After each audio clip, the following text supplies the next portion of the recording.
Happy birthday బంగారం. ఆశీర్వదించండి తాతయ్య. నిండు నూరేళ్లు ఆయురారోగ్య ఐశ్వర్యాలతో వర్ధి. నిన్ననే తన పేరు మీద S² S ఇన్ఫ్రాకాన్ లో ప్లాట్ తీసుకున్నాం. S² S Infracon. ఈ రోజు మన స్టూడియోకి అయితే స్పెషల్ గెస్ట్లు అయితే రావడం జరిగింది. ఆయన వచ్చేటప్పటికి రషీద్ గారు, మీ అందరికీ తెలుసు. ఆయన చిన్నప్పటి నుంచి కూడా మంచి మంచి ఫోక్ సాంగ్స్ అనేవి పాడడం జరుగుతుంది. మన కళ్ళకు కనిపించే ప్రపంచాన్ని తన పాట ద్వారా మరో ప్రపంచంగా మార్చగలడు. అంత సత్తా ఉన్నటువంటి మా చిచ్చర పిడుగు మా రషీద్ ఎంత అందంగా పాడతాడంటే నేను మాటల్లో చెప్పలేను. వాడి పాట విని మీరు మనస్ఫూర్తిగా ఆశీర్వదించండి. మా వాళ్ళు మా ఇంటి కాడ, అరే మా వాళ్ళు మా ఇంటి కాడ మంచి చేత పువ్వులు అంటుకున్నారంటో.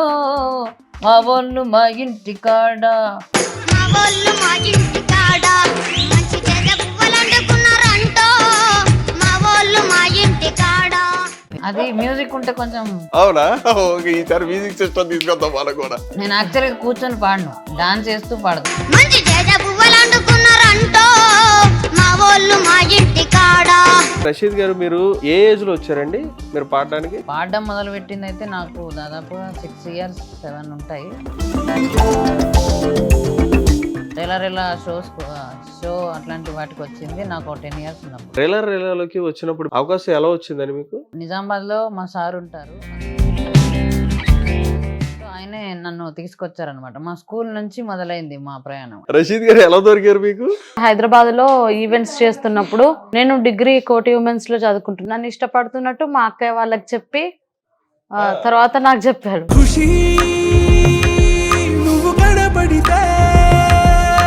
మీరు కూడా మా కోసం ఒక మంచి పాట పాడాలి. శీతాకాలం మనసు నీ మనసుల చోటడిగింది, సీతకు మళ్ళీ నీతో అడుగేసి మాటడిగింది.